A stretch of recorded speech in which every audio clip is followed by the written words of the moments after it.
राजीनामा द्यायसाठी त्या अधिकाऱ्याकडे निघालो होतो आणि तू माझ्या बायकोला ठार केलीस. वाग आई वा, बरोबर आहे ना? मी कारण प्रत्येक शब्दावर प्रत्येक पावलावर तुमचा विश्वास टाकला ना, हाच मला फार गुन्हा झाला. आणि हे बघ आई, त्या देवरूपी दादाला सुद्धा तुम्ही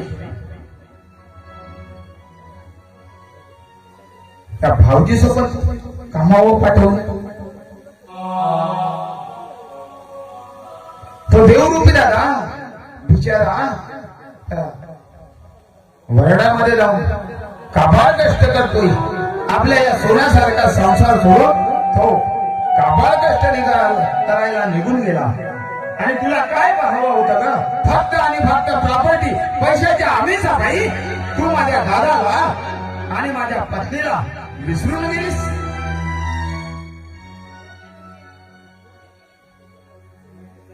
अगं तुला आई जर व्हायचं असेल ना, तो माझा दादाच ठरवेल. तू आई आहे का कसाई? अगं मी तर तुझ्यासाठी सांगलो आहे. तू माझी आई नाही आणि मी तुझा लेकरू नाही. अगं या समाजातील जनता मला काय म्हणून हिलवतील ग? एक लोक लावालीस म्हणून मला हिलवतील ना ग?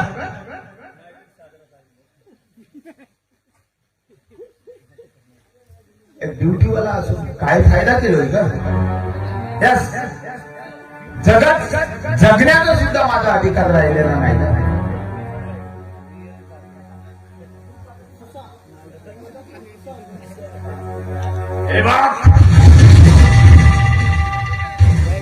आता माझ्याजवळ हे तुमचं शहाणपणा चालणार नाही. कारण तुझ्या बापाला जसं यासाठी पाठवलं तसं तुला सुद्धा मी आता पाठवणार. अरे डोंगरे शाबुजी मामा,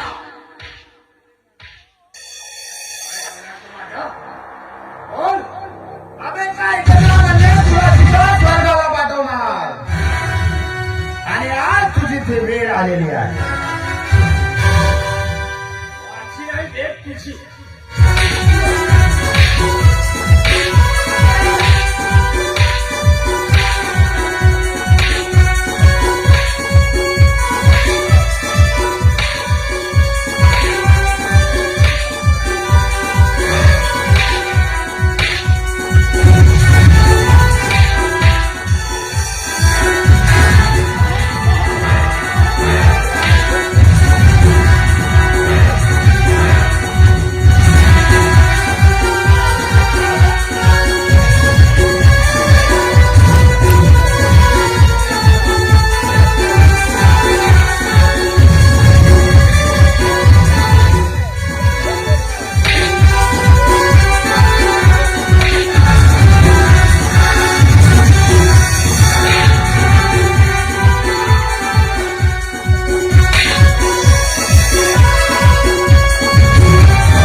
खेल नहीं बच्चों का.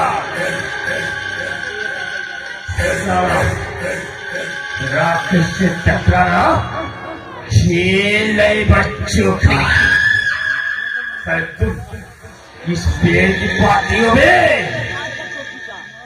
चल.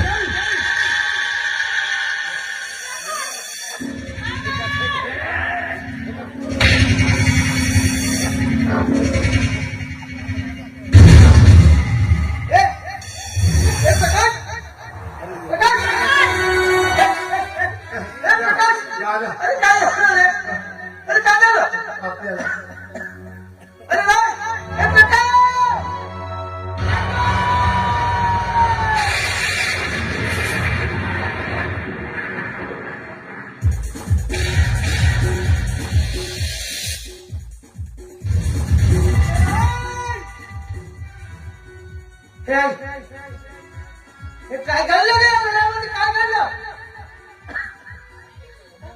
काय घडलं ग? आणि त्या काशीला का मारलं तुम्ही?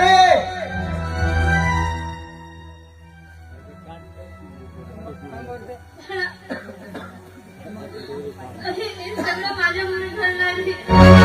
माफ कर. आणि मी तुझी गुन्हेगार आहे.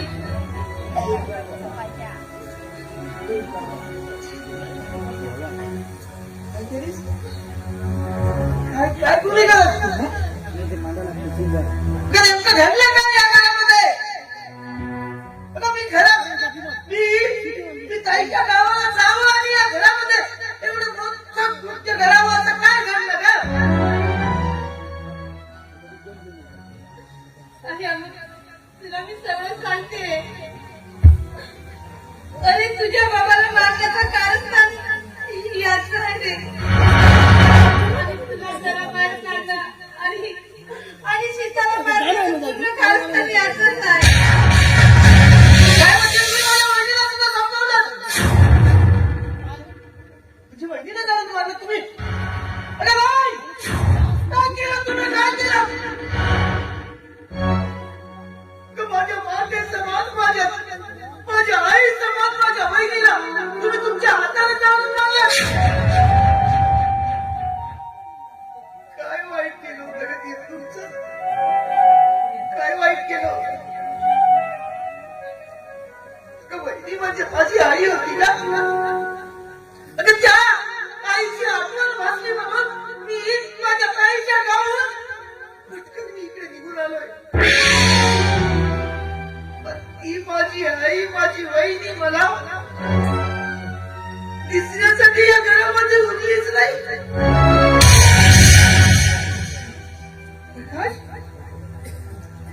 तरी तू काय केलं रे?